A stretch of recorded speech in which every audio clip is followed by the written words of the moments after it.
Professional wrestling is the one true sport. Other sports have their share of intense, dramatic moments, but nothing can compare with professional wrestling.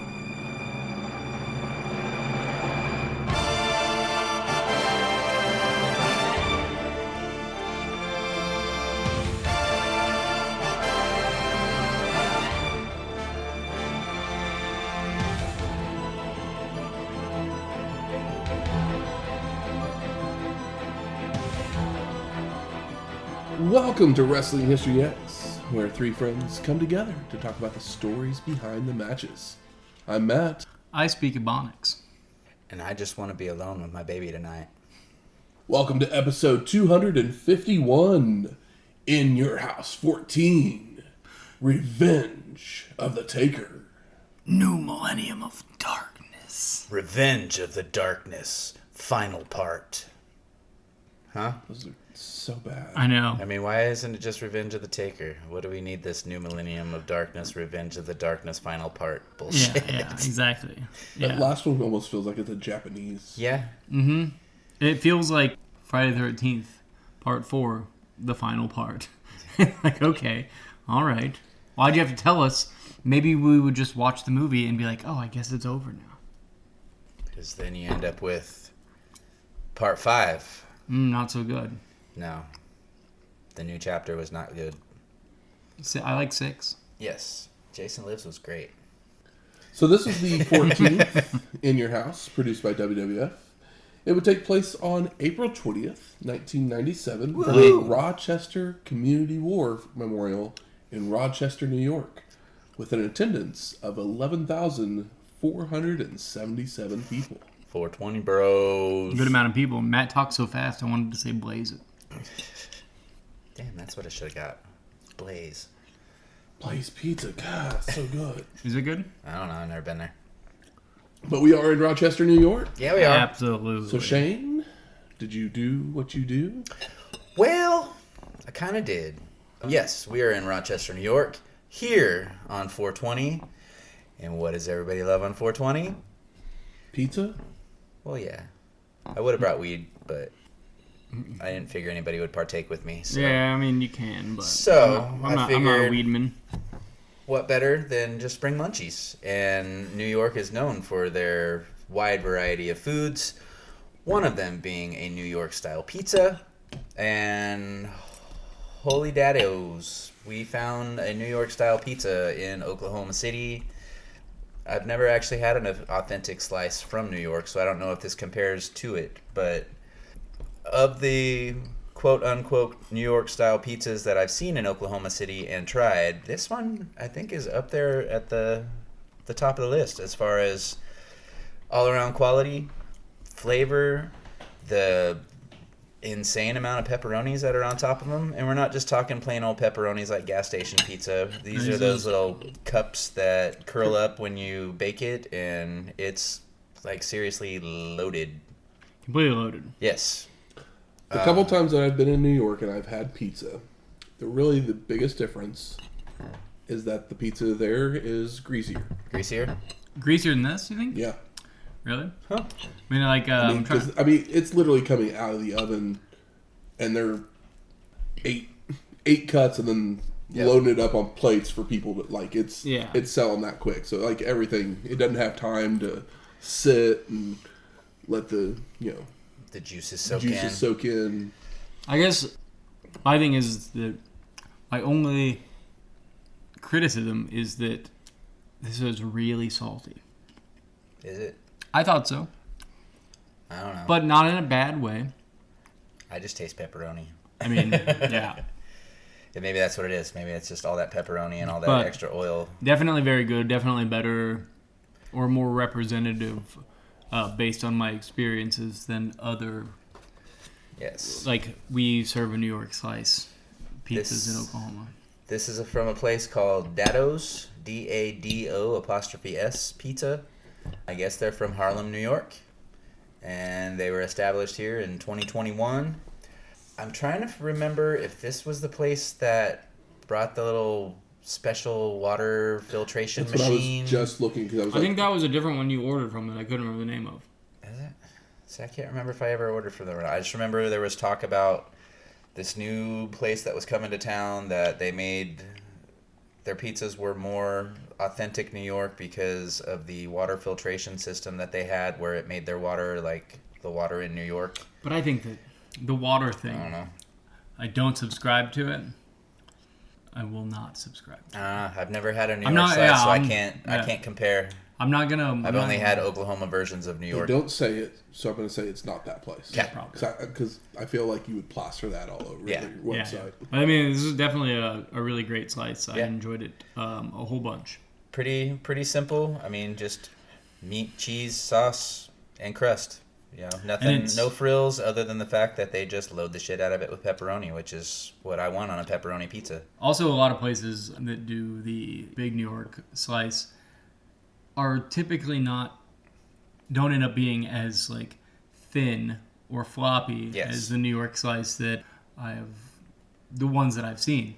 And this one absolutely nails it. Yes, this one, it's you get to fold thin it. and chewy and like still has plenty of bread considering how and the flavor in the bread. And everything is just evenly distributed on it. You know, the sauce, the cheese, everything goes to just the right spot on the crust where you don't have that spot on the crust that has, you know, an extra inch of only bread with no toppings on it. Nothing is puffed up anywhere. It's a perfect bake. So yeah.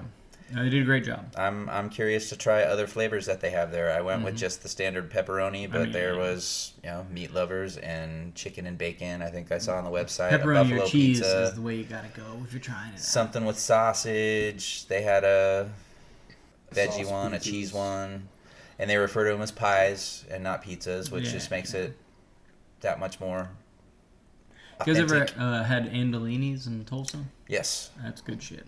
I've had Andolini's and It's a little thicker and it's different. But I think it's owned by, or maybe it's Salisano's or maybe it's Andolini's. One of them's owned by a guy that is a New York guy. But I've had Andolini's and it's really good. But this Dado's is pretty great. So I need to try the Chicago style or the deep dish. I think that's what Andolini's. Do they have a deep dish? They do like an authentic deep dish where, you know, it takes an hour for it to bake. So people get pissy because they order a pizza thinking that it should be ready in 15 minutes, forgetting that No, it's like a lasagna. it's a casserole inside of a crust. There was one spot in Edmond that only Chicago style pizza, but they had really weird hours and it's been closed for a long time. They changed names. They changed names. Mm-hmm. Is it still around? I believe so. Okay. Because it was the Chicago police, like not mob pizza, but I know what pizza you're talking about. It was on Broadway next to the old CD warehouse on Broadway. Yeah, if you're ever in Oklahoma City, give old Dado's Pizza a try. You can look them up on, you know, online. Dado'sPizzaOKC.com. Yeah, I'm not mad about it at all. Very It's good. a big ass pizza box for a big ass pizza. Absolutely. Well, something that would happen right around the same time as In Your House. I know this is one of Shane's personal favorites. Yep. I mean, it's pretty great. Romeo and Michelle's high school reunion will come to theaters the next week. I was there.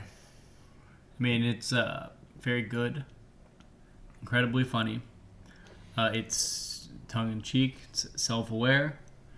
I mean, you're riding the wave of success from Friends. Lisa Kudrow gets her first real big breakout role outside of the show. Mira Sorvino.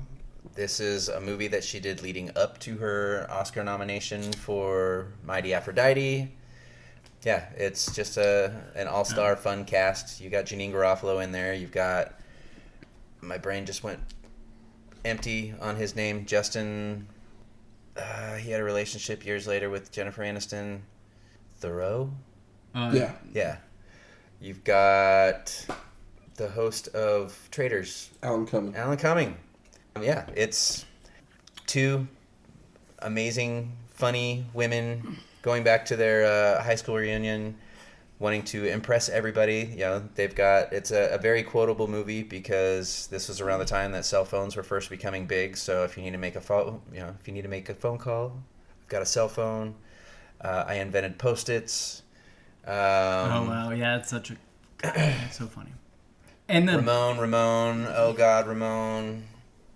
Well, the way they play off each other too, it's like, well, one is like more of the like stereotypical airhead, and one is more of the like valley girl. The Venn diagram of their personalities crosses over, but in such a small way when it could have just been a complete circle where it's the same person talking to each other. And I think that outside of it being well written, like the performances being different, but you completely understand why they're friends and that they are broken people, but you don't feel bad for them. They only feel bad for themselves. It's incredibly they were the girls that were picked on in high school, and outside of the cool clique, who grow up to be cool in their own skin, in their own style, in their own words, and it's great. And they grow up to just be total knockouts. This is kind of the best. I mean, like I don't know. It's like a higher quality version of an SNL movie, and there's plenty of SNL movies that I love. I love plenty of ones that are bad, but this one feels like it's like, oh, it has heart. I love It's Pat. It's Pat doesn't necessarily have heart. I love Wayne's World. Wayne's World is a funnier movie. Yeah, Stewart saves his family. But it doesn't quite have the heart. I like Night at the Roxbury a lot too. There's no heart there, but Romeo and Michelle, it's funny and has heart. Oh yeah, it's overflowing. It's kind of a mix between Clueless and an SNL movie. Speaking of being well written, actually, like literally as you were saying that, I was looking up the writer to see what else that person had written. Okay, yeah. Done a bunch of TV. Curious. But her first major writing credit was a movie called Loverboy. Do you guys remember this movie? No. It was Patrick Dempsey. Okay. Playing he was a pizza boy that ends up basically becoming a gigolo. God, he goes from being a nerd to being the most popular kid in school, and now he goes from being a pizza boy to a gigolo. It is one of those movies that it's pure 80s. Yeah, I mean, I'm all about it. But it is really good. Yeah. It's funny? Yeah. Okay, I've never heard of it. That's what's great about Romeo and Michelle is it's pure 90s, but then they jump back into the 80s, and it's pure 80s while they're in the 80s. You know... the soundtrack is incredible. You know how every... I'm so mad that it's not available on streaming. Because I just looked it up. Yeah, you know how... They're supposedly making a sequel, so... You know, whether it's current and it takes place in the 80s, or if it actually took place in the 80s, every middle school or high school dance always does the thing where they play that... What's the song? Are they gonna drop the bomb or not? And it's like Romeo and Michelle's doesn't do that, but it is the best example of the vibe that like shoehorning that song in pulls off, and like with more well realized characters. Very good movie, incredibly good, and like bizarrely relatable for somebody who is not a female and doesn't what is the word? I don't know. Not a female. And and doesn't identify as one. Okay. Like, oh yeah, I don't know, but for some reason Romeo and Michelle, I think it can hit anybody. Yeah, some of us were the Romeo or the Michelle. Some of us were the Sandy Frank. Some of us were the hell is her name? Last name Masters. I just watched this movie not too long ago too, so it should be more in the forefront of my brain. I'm sure you've seen it more than I have. I've probably seen it 2-3 times. Oh yeah, it's. What was the name of the writer, Matt? Was that like his other big thing? Robin Schiff. I think it's a young lady. Oh, okay. Yeah, but those were her 2 big films, or at least one that I've never heard of, but you guys both vouched for. Christy Masters Christensen. That was her name. Nice. I mean, like I said, she's mostly did TV. Other than that, like her latest thing was Emily in Paris that was on Netflix. The one that Oh, that was the one with the old Some lady? people really liked, and most people really hated. Yeah, that was the one with the old lady, right? No, it was. What was the one with the old lady? It The was Great British Baking No, Show. it was a movie. No, Emily in Paris was Lily Collins moving to the. She was from the Midwest. She went to work for a marketing firm in Paris. I'm thinking of Mrs. Harris Goes to Paris. Oh, okay. Which I heard was pretty charming and nice. Probably so. I never But watched it. I didn't watch it because I was like, well, maybe I'll watch this with my mom. Because I've heard it was pretty good, and if I tell my mom a movie's good, she'll sit down and That's watch Leslie it with me. Manville. Okay. But yeah. That's a period piece too. Yeah. Romeo and Michelle. Set in the 50s. Pretty great. Yeah. Can't go wrong if you've never seen it. Apparently, it's not available on streaming. Also, Lisa Kudrow. Not even for purchase? Is it not? I thought that's what you said. No, the soundtrack wasn't on streaming. Oh, gotcha. Lisa Kudrow, best actor/actress that was on Friends. No. No. I'm a Matt Perry guy. Yeah. He had more movie success. But I think that she's my favorite character. As far as the most movie success, as far as Jennifer Aniston. Yeah, but I'm just saying best. Well, technically, I guess Courtney Cox probably is the most successful. Yeah, she's in every Scream movie. She's in Scream. But I'm just saying best in my opinion, the most successful on screen whenever they show up on screen is Lisa Kudrow, in my opinion. But I haven't seen as much as you guys have. Can you name something other than Romeo and Michelle and Friends? Yeah. Probably can't. Not Matt. Shane can. I know Shane can. Yeah. But I'm Because- also not. I'm not as big of a Friends guy. But that's as you the guys thing. are. Is that The opposite of sex is probably my favorite role of hers. Okay, cool. Because she plays that same little quirky Yeah. character she does, but then she's more. I know I've seen her in other more stuff. of a but I bitch in can't that remember. one because her name is. She's got Trisha and Marsha as sisters. Her name is Lucia, and her name is spelled differently. And she's in love with her gay best friend, and has Lyle Lovett that she's being a bitch to because he stepped out on his wife who was dying from cancer. Oh, that's and yeah, she's. So I've heard the comeback's really good. I watched I've that heard one that not was too good. long ago. That one, it took a little bit to grow on me because it was like she was playing too much of a character, and it just felt like it was too far of a stretch. But then All it I'm finally saying got is good. I'm pro Kudrow and Don't get me wrong. I like Kudrow. Yeah. I'm just And- saying that There's a reason you that she's the don't- first one on the cast to win an Emmy. you don't ever think of No. Kudrow in movies. No, you don't. And when you get her, she's that character actress. Oh, that- she's in not Hard 8. She's in a really bad movie, which she does great She in. was in Analyze This and Analyze That as the wife. Yeah, and she's in a bizarre, Travolta movie, Lucky Numbers. Yeah, Lucky Numbers.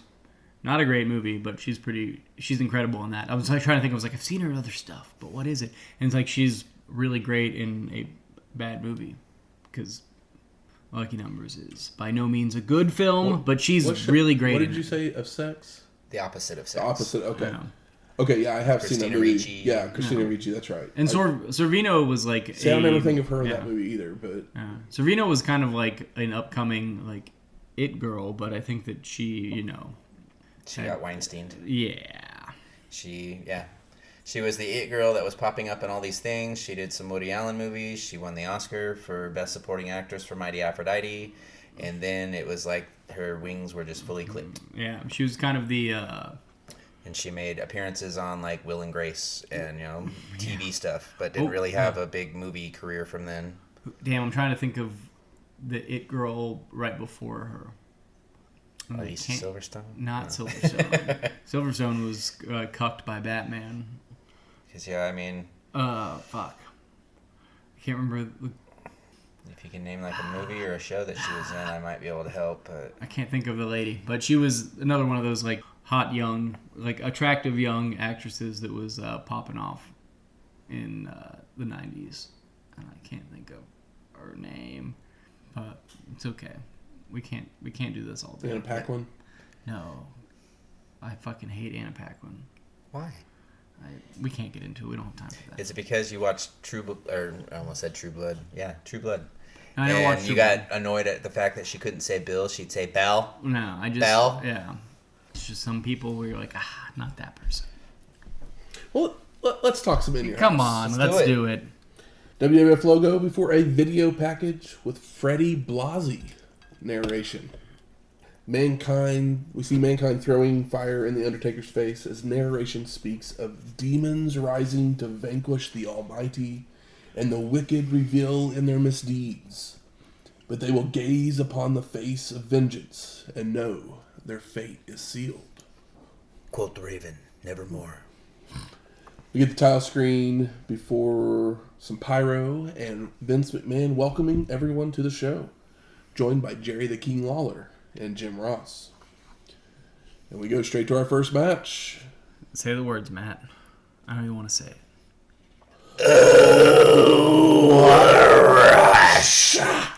Well, Yeah. As LOD come out for the first match. Legion of Doom of Road Warrior Hawk and Road Warrior Animal versus Owen, Hart, and the British Bulldog for the WWF World Tag Team Championships. And of course, there's a huge pop for LOD. Come on. So we get a recap video of LOD being slopped by the Godwins 10th time we've seen it this week. funniest thing I've seen in a long time. as the champs moved out of the way, followed by the Road Warriors having their match being interfered by the champs as well.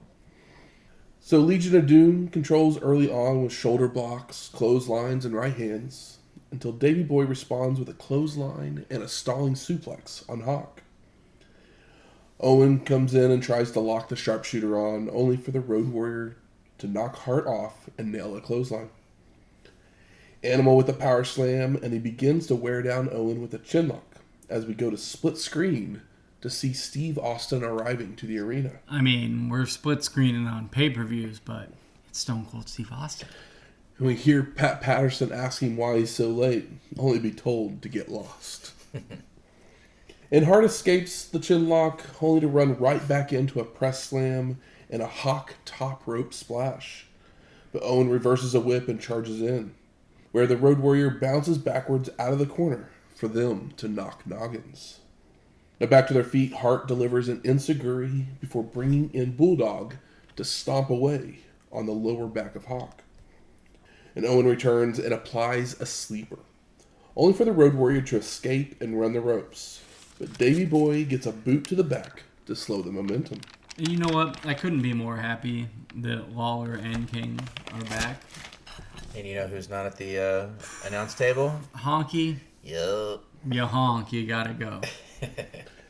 The champs look to double team Hawk, but the Road Warrior again rallies, shoving Bulldog and Hart into each other, knocking Owen out of the ring. He really did too, because that was a big ass hit. I Yeah. remember Owen flying. LOD then hits a double clothesline to Davey Boy, followed by lifting him onto Animal's shoulders on the turnbuckle for a super power slam for the pin and the win. And But Record scratch. another ref, Motherfucker. Mike Chioda, runs down to say that Bulldog wasn't the legal man. So the match is restarted, but the champs don't want to continue. They just want their belt so they can leave. But Jack Doan, the original ref, orders them to return, or he would give the titles to Legion of Doom. it's a little sweaty. Yeah. So the champs run back to the ring, and everybody's brawling away until Hart tosses Hawk out of the ring, while Animal kicks away a telegraphed back body drop from Davey Boy. But Owen then takes control with a wheel kick. And the champs work double team choking in their corner, followed by Hart delivering a neck breaker and a leg drop. Animal hits a sunset flip on Bulldog, but the ref is distracted trying to get Owen out of the ring, so he only gets a 2 count. And Hart goes for a flying headbutt, but the Road Warrior is able to move out of the way to make the crawl to the corner for the Hot tag. Hawk with clotheslines and big boots. He runs through a double clothesline and nails one of his own before kicking Davey Boy out of the ring. He follows out to toss him into the steel steps, while Animal is clotheslining Owen inside the ring. LOD then lifts Hart atop Animal's shoulders for them to hit the Doomsday Device on Owen, making the cover when Bret Hart would run out to break it up, causing a disqualification. That dirty sumbitch. So cool, we got a dusty finish to then have a disqualification. Is this the dustiest finish we've seen on a WWE pay-per-view in a while? In a while. Yeah. I will say LOD looked great. This Yes. is the best we've seen the Road Warriors look in a long time. And I mean, it helps when you have two guys that are going to sell for you, like Owen Hart and Davey yeah. I will say also that even Bret, during his interference, I guess because he's playing that new old character again, he just had this little extra something about him that kind of made me smile. Yeah, and that's kind of the outside of the Road, like this being good until it's too complicated.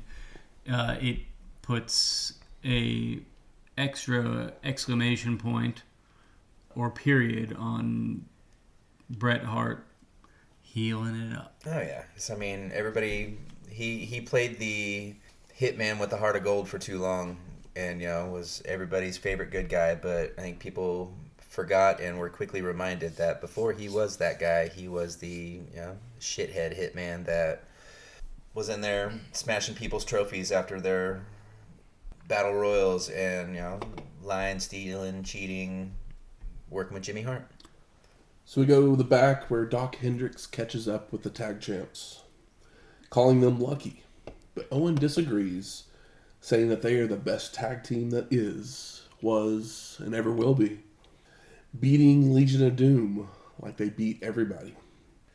Doc then tells them Austin has arrived during their bout, and they don't believe it, saying, "You better make sure there's a lot of bald guys walking around."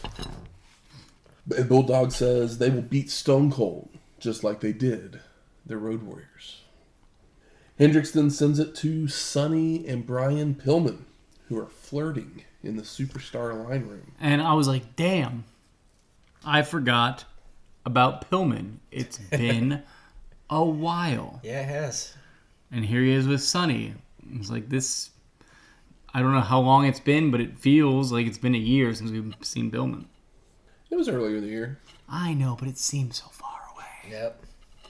So Brian tells McMahon to eat his heart out, that while he's calling suplexes, they're finding out all the dirt, saying they have ways of making them talk. And Sonny tells everyone from the United States, Canada, and even the United Kingdom to call. But make sure you get your parents' permission. And then JR says he needs a cigarette after watching these two. I mean, they're flirting real hard, both attractive people. But Sonny's a little extra saucy here. So we go to our second match. Savio Vega with the Nation of Domination versus Rocky Maivia for the WWF Intercontinental Championship. And we see highlights from Raw where Vega pulled the tights to secure a victory over Rocky, followed by the Nation beating Maivia down. And we go to the back and Kevin Kelly's there with Rocky, asking if he feels uneasy facing the Nation. Maivia saying the past is the past. Tonight's what counts. Lady Luck's been on his side, and if he loses his title, then so be it. But Savio is in for the fight of his life. So this match gets going, with Rocky catching Vega with right hands and arm drags, when Farouk would walk out with his arm in a sling to join commentary. But his headset doesn't work, so Ross gives his up, which the militant spins as a conspiracy against him and the Nation. And Savio responds with wheel kicks and applies a nerve hold. Yeah. As Vince talks about the challenge that Farouk has put out to Ahmed. And Rocky rallies with crossbodies and roll-ups for 2 counts, only for Vega to keep returning to the nerve hold. I mean, Rocky he sells the shoulder. Hey, he's got some traps. Mm-hmm. Savio tries for a suplex, only for Maivia to reverse it into a bridging fisherman suplex. But only a 2 count, as the Nation is distracting the ref. Vega continues with a roundhouse kick, chops, and a hip toss, only for Rocky to duck a clothesline and nail a float-over DDT for a near fall. He follows it up with a whip into a corner, but Savio leaps up and over a charging Maivia to roll him up for the pin. And no! Rocky kicks out, sending Vega shoulder first into the ring post. Posted. One hell of a kick out. Farouk is very great here on commentary, to the point where Did it make you want to say damn? It pulls away from the match because, like, he's more compelling. Nobody thinks that Savio Vega was going to beat Rocky Maivia here. At least I didn't. And Farouk was incredibly entertaining, talking about his way too long feud with Ahmed Johnson. But he's very compelling in the way he goes about it. So Savio is able to recover to reverse a whip, but charges in again, with Maivia moving, causing Vega to again hit shoulder first on a turnbuckle. And Rocky takes advantage with a back suplex, a belly-to-belly suplex, and a uranagi. It's not quite a rock bottom yet. But it sure looks like one. Maivia is then tossed out of the ring by Savio, where he lands right on Crush, which pisses off the big man. So he nails the heart punch to Rocky, leading to a countout. A count out? Yeah. That makes sense. Post-match, Vega is yelling at Crush for costing him a chance at the belt. So Farouk has to leave the announce table to play Peacemaker, instructing them to turn their attention to Maivia. And the militant whips him with the belt when Ahmed Johnson would arrive with a 2x4 to clear the ring.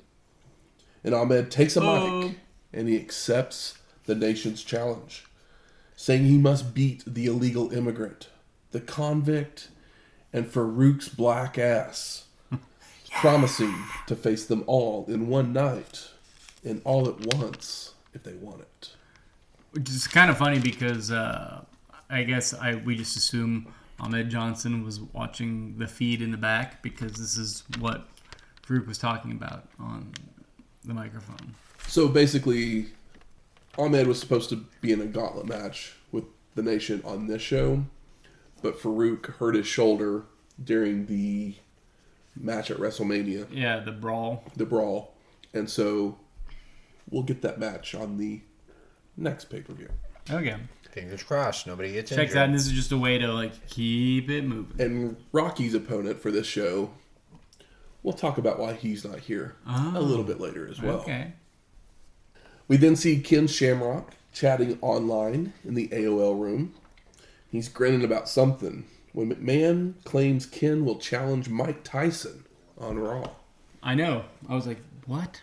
And I'm like, I don't think that ever happens because Mike Tyson doesn't show up until 98? way later in the year. Yeah. Way later next year. I mean, it's before WrestleMania next year, but... Yeah. I guess. Yeah. You ruined it. You ruined it. So we then go to Doc Hendricks with Sable and Mark Marrow outside of a bathroom, where he congratulates Sable on her Miss Slammy Award. She's a one-time Slammy Award winner. Hey. Only one, though. Who'd she slam? All the other women, because she's Miss Slammy. Okay. She thanks him and says 1997 will be their year, before Doc turns his attention to Mark, asking about the prognosis on his knee, which he responds that it's fine, and he'll be back for a wild summer. Hendricks then asks if Marrow feels bittersweet that he isn't competing tonight in the same building that he won his Golden Gloves in. And Mark starts to answer when we see Austin enter the bathroom behind them, followed by yelling and clattering noises, which just confuses everyone. Officials run into the bathroom, only for them, the tag champs, to emerge, followed by Dave Hebner coming out to say that they attacked Stone Cold and they need help. I mean, the thing here is that Owen and Davey Boy, like, walk out of the bathroom with long, like, crunched up cartoon poles of metal, and they look at the camera They look like they straight at the camera. straight at the like, camera. Oh shit, yeah, we got caught. that's the comedic shit that I was talking about, where it's like, oh yeah, and then they just attempt to play it off and walk off, and it is very, very funny. Yes. Back in the arena, Jesse James sings his way to the ring. Woo! You get it, Shane? I already got it. Okay. Even as JR continues to talk about the Austin situation.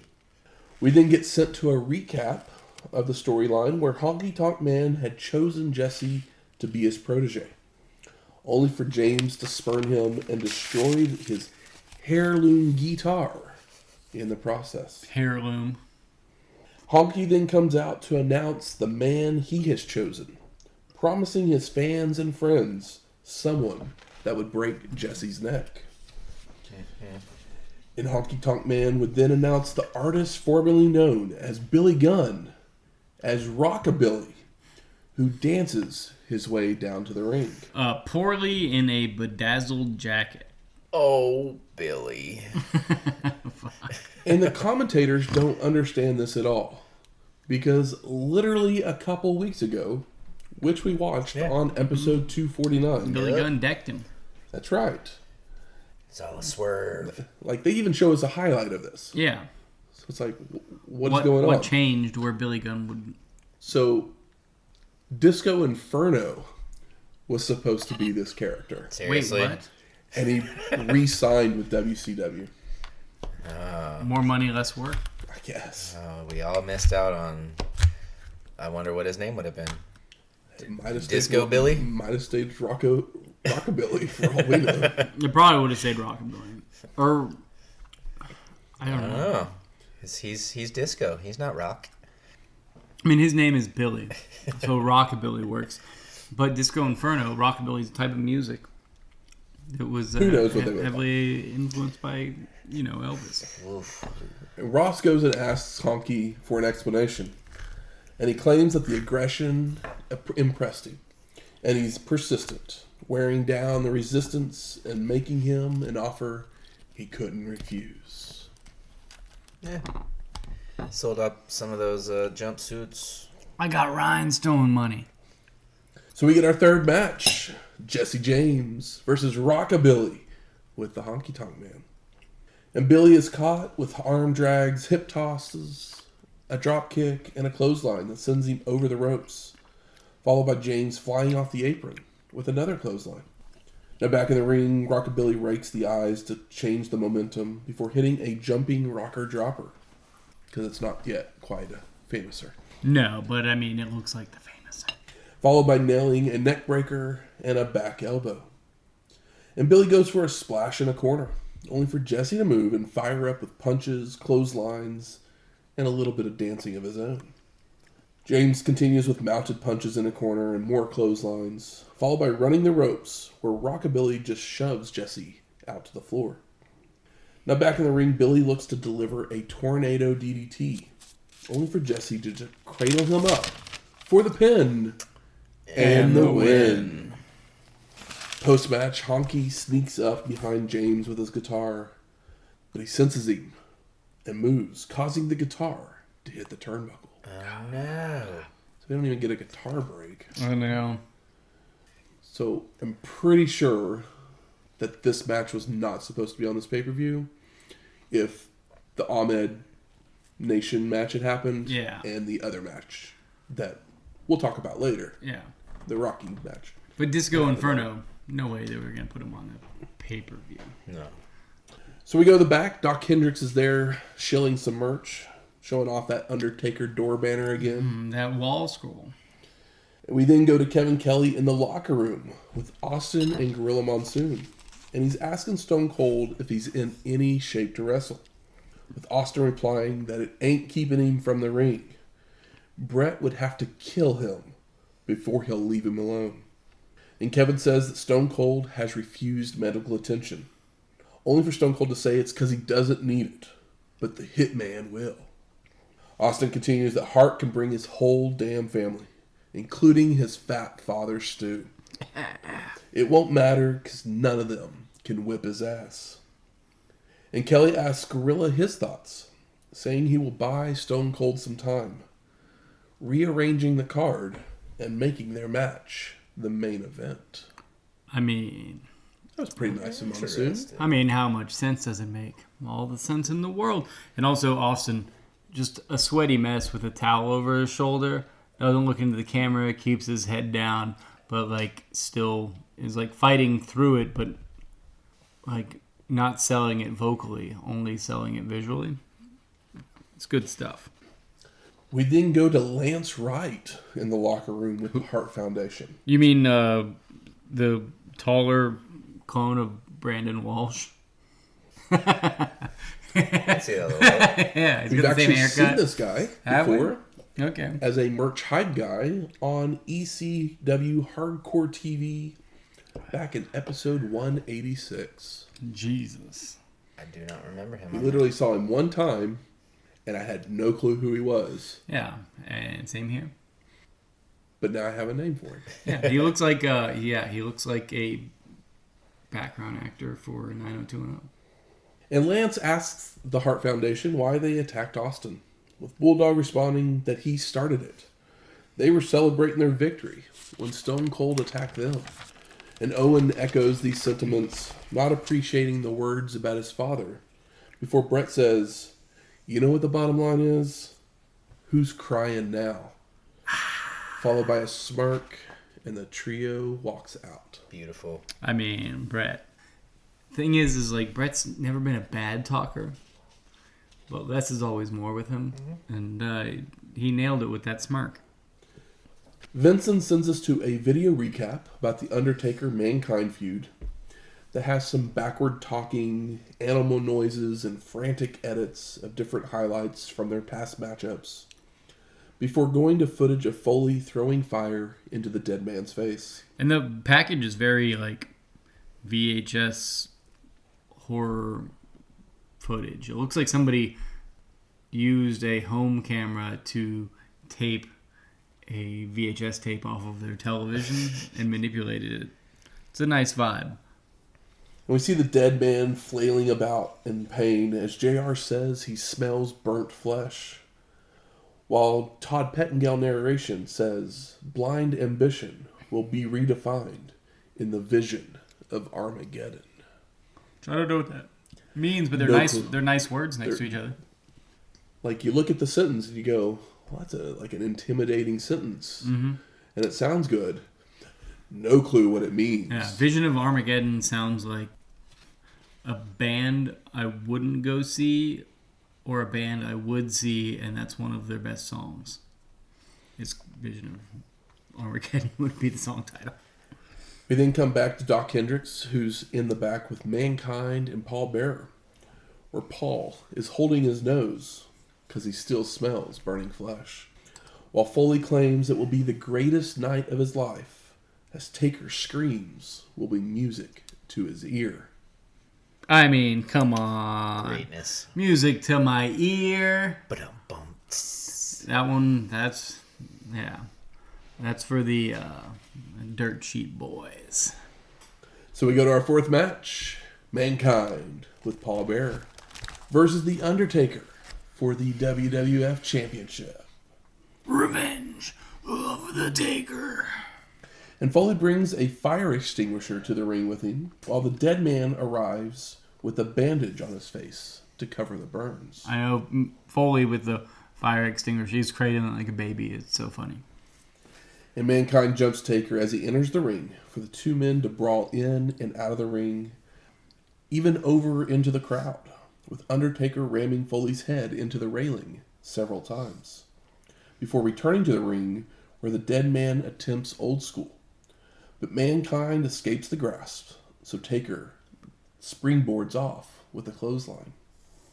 The Undertaker picks up Foley for a slam when Bearer would get on the apron, sending the dead man after him, allowing Mankind to grab the urn and smash it over the head of Taker for a 2 count. I love this. Towards the beginning of the match, JR asks Vince Kennedy McMahon if he ever thought of Mankind as the poster boy of the WWF, and asks what a Mankind swimsuit calendar might look like, which sounds more like a Lawler line than a JR line, but that's why it was extra funny to me.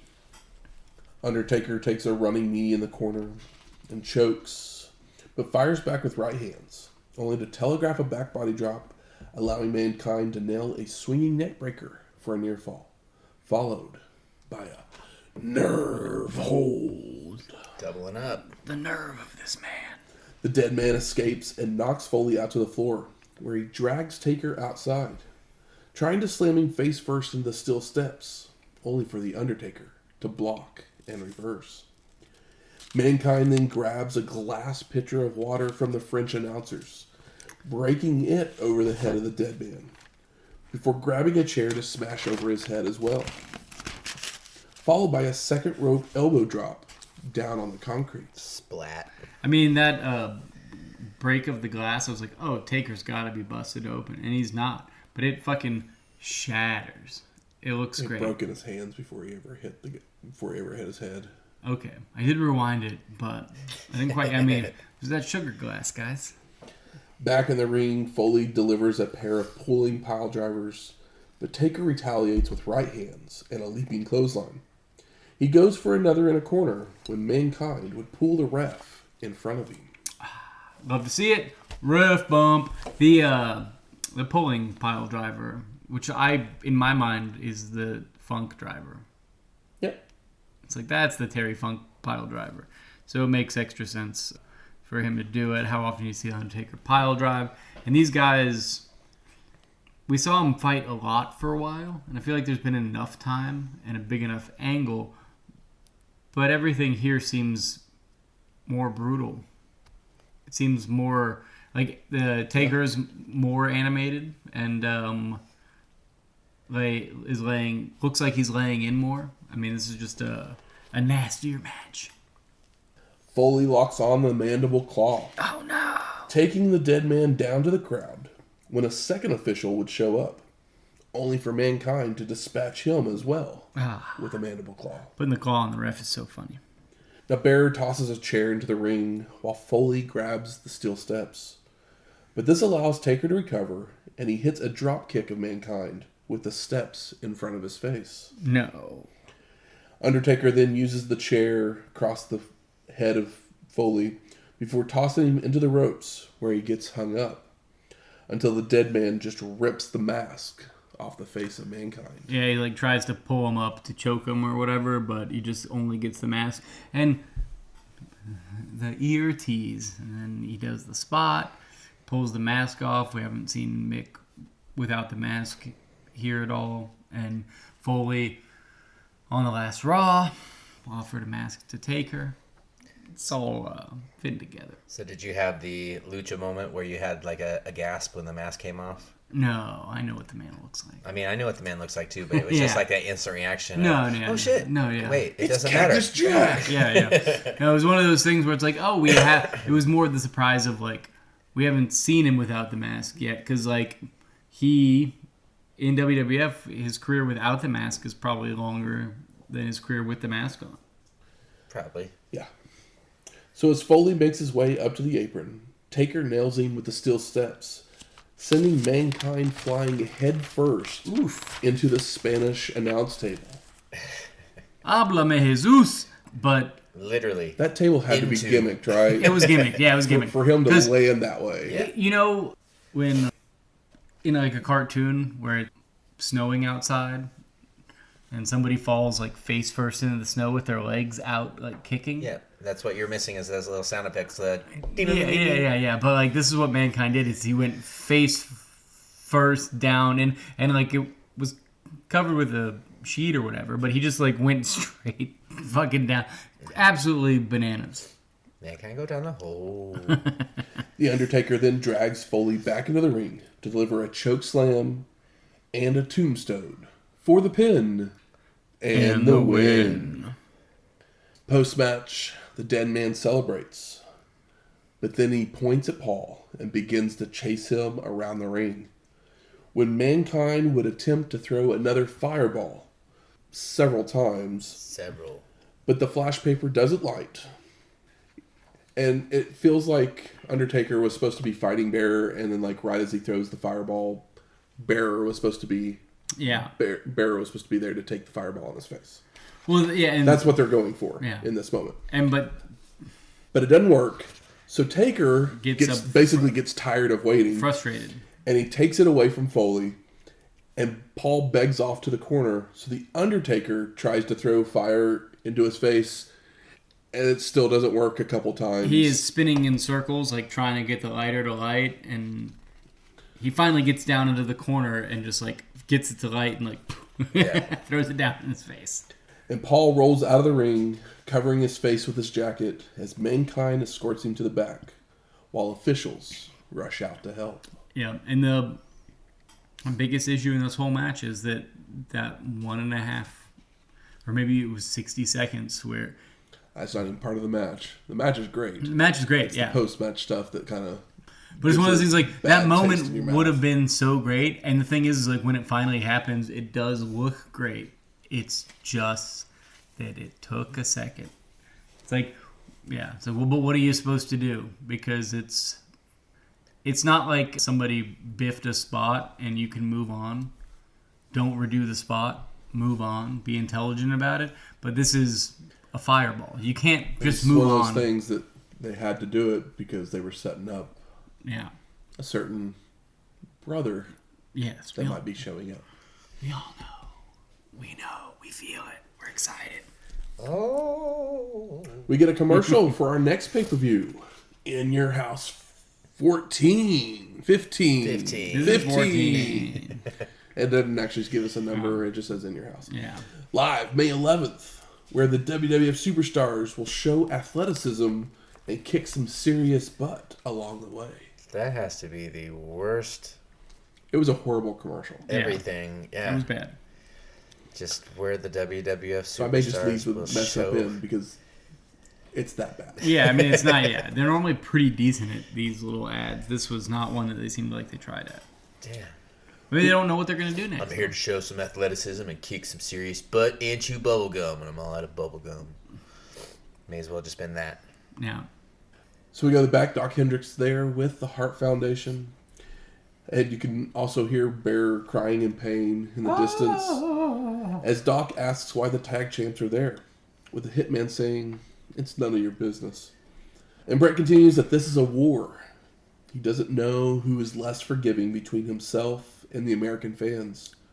And neither side would forgive the other if given the chance. And Hart promises to make an example of Stone Cold. He's beating twice, but it's not enough. He must end Austin's career, followed by doing the same to everyone else in the WWF. It's the only way to prove that he's still the best there is, the best there was, and the best there ever will be. I love that he says, I beat him before.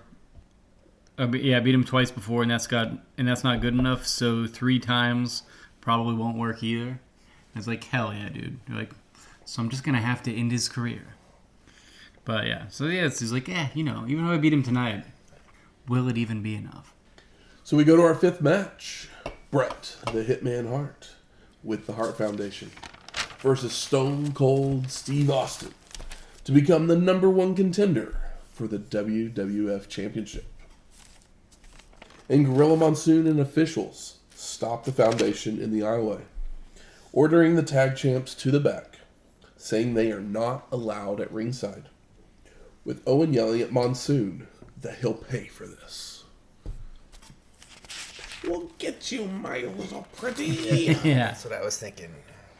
I was actually hearing the Captain Planet, "You'll pay for this, Captain Planet." And Stone Cold comes out and he has a knee brace on. Hey. I believe for the first time, at least in WWF, because I believe he did wear it one time in WCW. And the two men go right after each other, trading strikes, suplexes, and chokes, with Hart rolling out to regroup, but Austin follows out to whip the Hitman into the ring steps several times and over a guardrail. JR makes this incredible point, which is fairly obvious, but he's doing his job. He says that, "I think Bret can out-wrestle Austin, but I don't think that Bret Hart can outfight Stone Cold Steve Austin. And it's just like, yeah, obviously, this is oil and water. Like, we know that Austin was a ring technician, but he's thrown that all by the wayside. And he's just an ass kicker now. They make their way back into the ring where Stone Cold keeps up the attack with a second rope elbow drop for a 2 count. But Bret rolls out again to recover. Austin gives chase, only for Hart to grab a chair and bring it into the ring. But Stone Cold kicks it away and grabs it himself. Now the ref tries to take the chair away when the Hitman would drop kick Austin from behind, causing the ref to get knocked out by the chair. Ref bump. And Bret would use the opening to attack Stone Cold's knee with a steel before placing him in a ring post figure 4, followed by using the chair some more, even removing the brace to continue to work the knee. And I mean, Austin is more over than we've seen him to this point. Bret is getting booed. There's some cheers for Bret, but every time Austin does a thing, he gets a huge fucking pop. And you can even see the smirk on his face where he fucking just knows that it's on.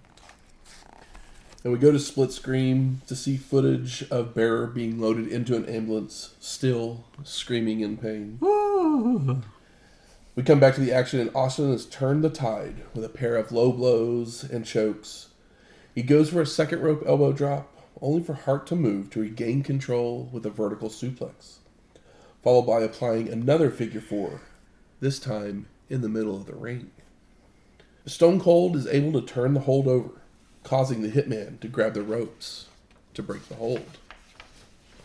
Austin starts arguing with the ref, allowing Bret to attack from behind and taking the fight to the floor, where Stone Cold back body drops Hart into the crowd.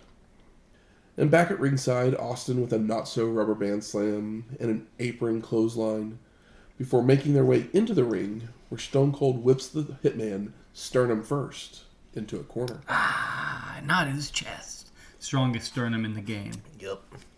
Austin goes for a pile driver, but his knee buckles, allowing Bret to go back to work on the leg, trying to whip him, only for the knee to falter again. I mean, Stone Cold is putting on a clinic for selling a limb in this match. It's wild. Now Hart charges into a corner, only for Stone Cold to hotshot him across the turnbuckle. Goes for the stunner, but the Hitman grabs the ropes to block, followed by a mule kick, low blow. And Bret sets Austin up on a turnbuckle to deliver a superplex, before looking to lock on the sharpshooter, only for Stone Cold to grab his loose knee brace to hit the Hitman over the head. My God. Austin then places Bret in the sharpshooter, when the rest of the Hart Foundation would come running out, so Stone Cold releases the hold to fight them off. Austin would lock the sharpshooter back in, when Bulldog would finally get past officials to hit him in the head with a chair for the disqualification. Post-match, officials finally chase the tag champs away from the ring, but Hart grabs the ring bell and looks to use it, only for Austin to counter with a chair to the Hitman's leg and locks on the sharpshooter again. And the officials try to get him to release it, while the Hart Foundation would return to help Bret to the back. And Stone Cold collects his knee brace and celebrates as Vince says his goodbyes, and we fade to black. So I know I've been hyping up this little fun fact here. Let's hear it. I got a couple of them here for you. Bring it. So the week before the show, the WWF had run a tour in Kuwait, in which Vader and the Undertaker did some promotional stuff, including going on a program called Good Morning Kuwait. Oh, that's right. Where the producers told the Mastodon beforehand that the host was going to ask the dreaded question. Is wrestling real? And they instructed him to ham it up. But no one warned the host, as Vader got in his face, intimidating him. Now the host would feel threatened, and he would press charges, placing the Mastodon under house arrest in his hotel, and not being able to make the show meaning he missed out on a chance of squashing Rocky Maivia to win Oh my Intercontinental title. God. What a travesty. Great for Rocky, but at the same time, he would have become unstoppable at a point. I don't think that would have stopped him from becoming The Rock. No. By any means. And If anything, it would have just also, excelled him to start becoming The Rock sooner. We know David Schultz took the hit. He hit the man. He took the hit. They said, hey, protect the business. He did it. He was known to be a dickhead. It's one of the most famous wrestling clips on the internet. And just in general. 84, pre-Hulkamania, true WWF Hulkamania. And it's great. But not too long after that, what was the morning show where Hulk chokes out the host? And nothing happened to him because he was already Hulk Hogan. But you've probably seen the clip. And Vader didn't even put hands on this guy, based on what you said. He just scared him. What the hell is this? You're in a new world. I know. They're not ready. Mm-hmm. So you ready for my second fun fact? I don't know that I am. So, thinking back to the last episode of Raw that we watched, they mentioned that they were going to South Africa the next week. Well, there were many issues on that foreign taping. In Johannesburg. That Vince got very upset, and he changed his entire creative team, promoting Vince Russo to a more prominent role. Yeah. So welcome to that era. Yeah. And then you think back, wait, how many DQ and countouts did we have in this show? Mm. And you go, oh, well, that makes perfect sense. Yeah. So are we going to go from the Dusty finish to the Russo finish? The Russo effect? Yeah. So I ask you, gentlemen, what are your overall thoughts of In Your House 14, Revenge of the Taker? Like, my answer will be short. Go ahead. Boring in the beginning, Mm-hmm. made up for it in the last two. I think that it's a solid show. It's almost a great show.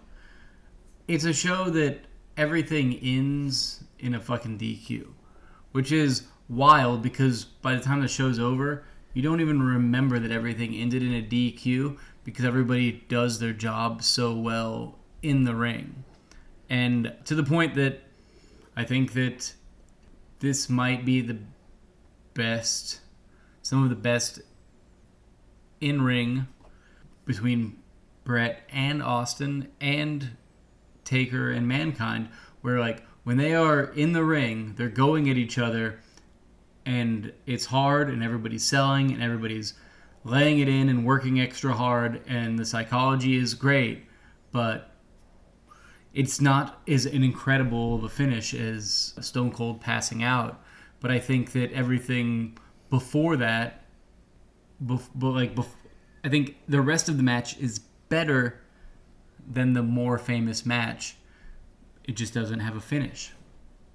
Because Austin is more realized, more comfortable, and feels like the guy you think of when you think of Stone Cold Steve Austin. Yep. And the animosity feels more palpable. But it's not talked about because there's not a finish. Yeah. Because it just schmozzes out. Yep. I mean, it sounds like we're all on the same page. Like, the intensity that are in the two main events It's incredible. was just, incredible. And it ends up taking the show from almost a disaster to watchable. Yeah. The undercard is underwhelming, but also now knowing that there were a couple matches that didn't happen because of unforeseen circumstances. Yeah. I kind of give it a little bit of a pass. I mean, it's more good than bad because the opening match, it started off hot and then it just had that dumb ending. And then you had your sleeper matches with Jesse and Billy, Rock inside of Savio. Tell me this. If Bret comes out and helps Owen and Bulldog cheat to win instead of causing a disqualification. Great. I think it's a better ending. Yeah. Instead of literally that one little change takes that match up just enough that like I'm like okay, because what they're doing is just trying to make it so that everyone is just so going to be so ready for that Legion of Doom title win at some point. Yeah. That's what they're doing. I get it. And they have somebody that they can do that with. The Rocky thing, like they were going to take the belt off him, but they don't want to put it on Savio, obviously, because the nation's doing their own thing, so don't want to deal with that. But Savio I think is a good opponent for Rocky. Oh yeah, because he's a good hand. He's going to make a believable match. Oh yeah, I mean, look at the shit that him and Austin did. Yeah, exactly. Jesse James and Rockabilly. That is a pre-show match. Should have never been on here. Yep. Unfortunately, it got moved into where it got moved because they didn't have anything else that was built up. I think it was good that it got moved in there also because it showed them that maybe we don't need to do this. Let's put them together. But also the booking decision to have your Honky Tonk Man new protege guy lose. Like if you're going to have a match that has a DQ on this show, that one. It feels like that one's the one that you should have the DQ finish on. DQ. Hit him also, with the guitar. Yeah, it's one of those things like, well, where's Hunter? Plus, he doesn't get the guitar hit, so they don't even get their heat back. Yeah. But where's Hunter and Goldust? And it's like, well, what are those guys doing? We don't need another Hunter and Goldust right now. Yeah, neither of them really have a thing. It's thing like, going. It's kind of like petered out, but I love both of the guys, but they don't have anything in the pipe at the moment. Yeah. As I assume they were in Johannesburg. Good. Where's the smart marks at? All right, fuck you. I think it's time we smark it up. So what are some of the best moments of this show? Mankind, Terry Funk, pile driving the Undertaker multiple times. Just pulling him over. Yeah, I was like, sorry. Let me check my notes again. I figured out what you're saying. The pulling pile drivers. The pulling pile driver. It's the Terry Funk pile driver to me. Which show are we talking about? He pulls him by pulling the Yeah. But you don't see Undertaker pile drive very often, and for some reason the weird sloppy pulling pile driver.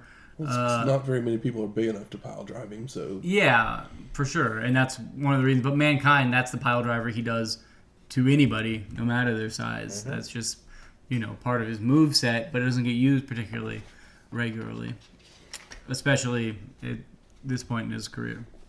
Owen and Davey Boy coming out of the bathroom. I mean, that's really great. Like we were just that whole angle altogether there. Austin walking behind. What you're talking about? He attacked us. Yeah, I praised them in the Raw episode a couple weeks ago for just being correctly comedic, and here they are doing it again, where it's like it's not goofy in a wink at the camera way. It is much more earnest, and it absolutely works. I mean, I said it in my overall review, but the intensity of our two main events. I mean, it just felt watching those matches. These people hate each other, and they just want to destroy each other. Also, at this point, these guys, both of these, Taker and Mankind, have worked with each other a bunch to this point, and it's been a little bit of time, and this is the angle that would draw the most animosity. And Austin and Bret have been chasing each other in circles for a while and had some great matches, but I think that, like I said, in ring, the palpable energy and animosity makes this maybe the best matches we've seen from either of these pairs of guys, even though one ends pretty. Yeah, it's like DQ. They both start off as a Fury, and they kind of end with whimpers. Yeah. Yeah. But the Fury Fury high. Is so high. Yeah, for so long that I can overlook the whimper. Yeah. anytime that there is a microphone in front of Bret on this show, Yeah. I've enjoyed it. Even if it's just that little line of "Who's crying now?" Yeah, I mean, Who's Because Crying Now is really It's a great. different tone. It's a different attitude, and it's not just him and Sean cutting each other down and, see who can make the other one cry first. This one is, fuck everything, fuck you guys. This is me now. The less is more. Yes. How about most disappointing? The fire paper. The fire Flash paper. paper. I'll say Fire Paper, and then I'll also say that, like, I watched the show and really, really enjoyed the show, and then just revisiting it now, I didn't remember the amount of, like, DQ bullshit, because in the matches that had DQ bullshit, the matches up to that point were so good that I just remembered how great they were until the finish or whatever. So it's like, oh, that was some incredible and believable work between these guys. And then I'm like, oh yeah, we did dust it up. Learning that Vader almost had the IC belt. Oh my gosh. Vader can't catch a break in America. What's the deal? What do you have? The WCW title for fucking half a second? Can't catch a break in Kuwait either. No, he sure can't. Fucking goddamn.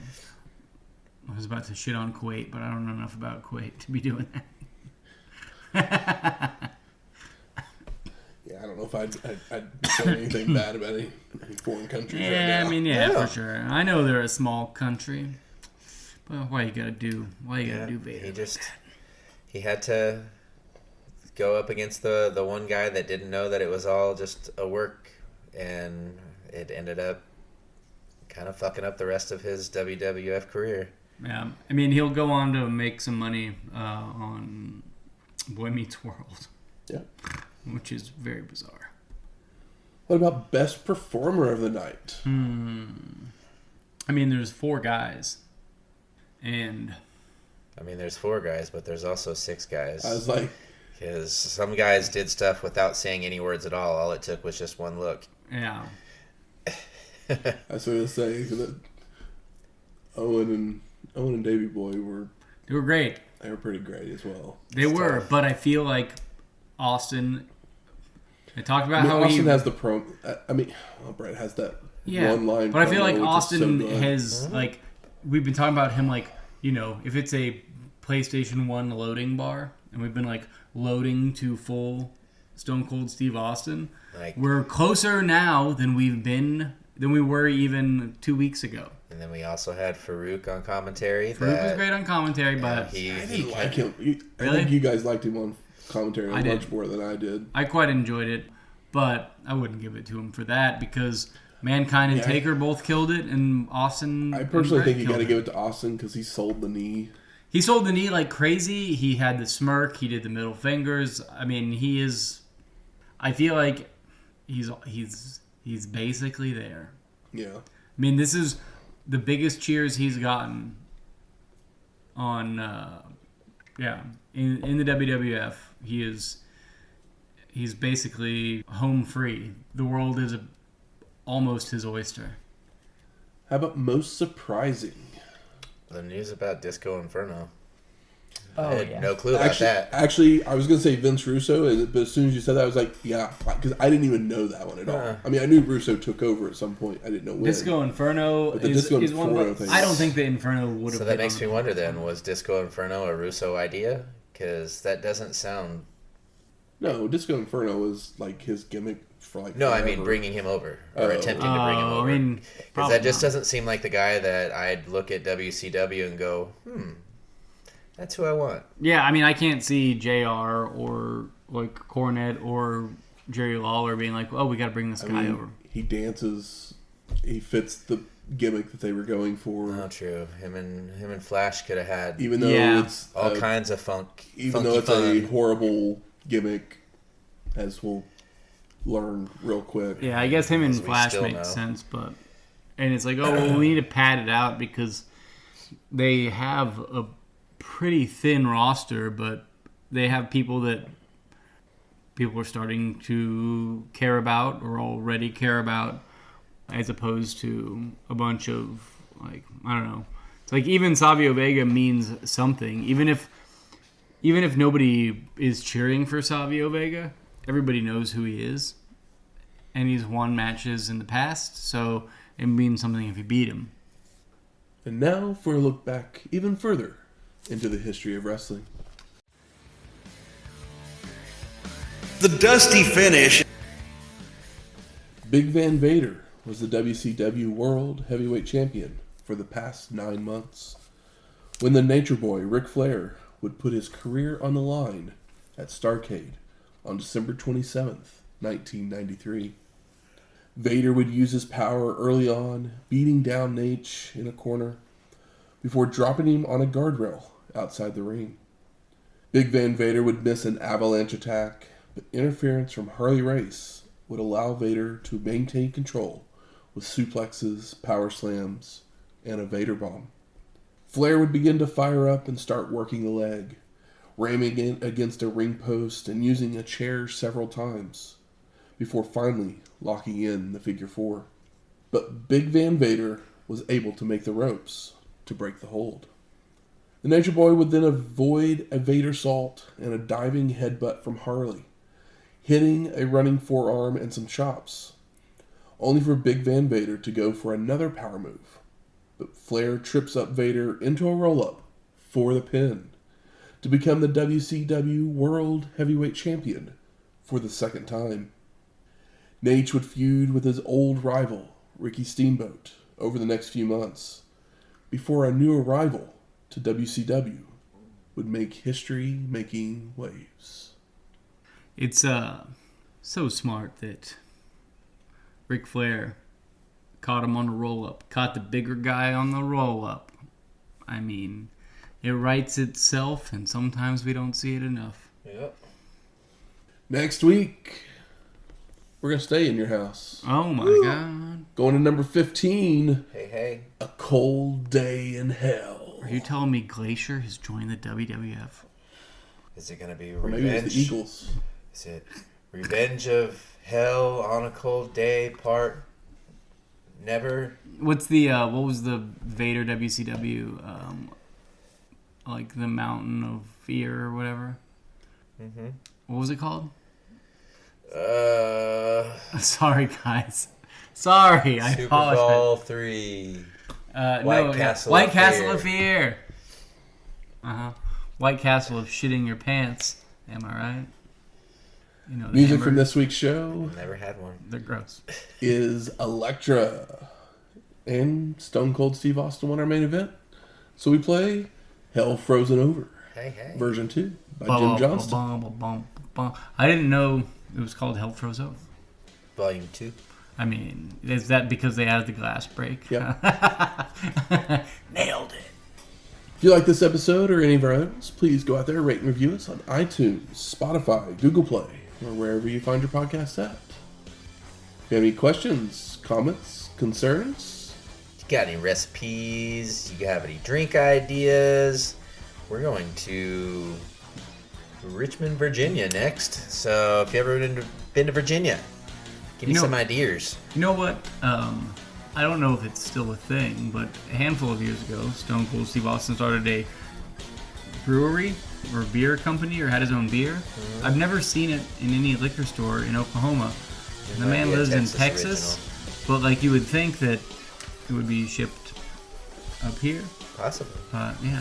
I don't know. Yeah, maybe we need some get our hand on Broken Skull. But that's beer. not Virginia, so. No, I'm just thinking about the future. Yes, but I'm always looking for ideas. Philly is always a bitch. Yeah. Yeah.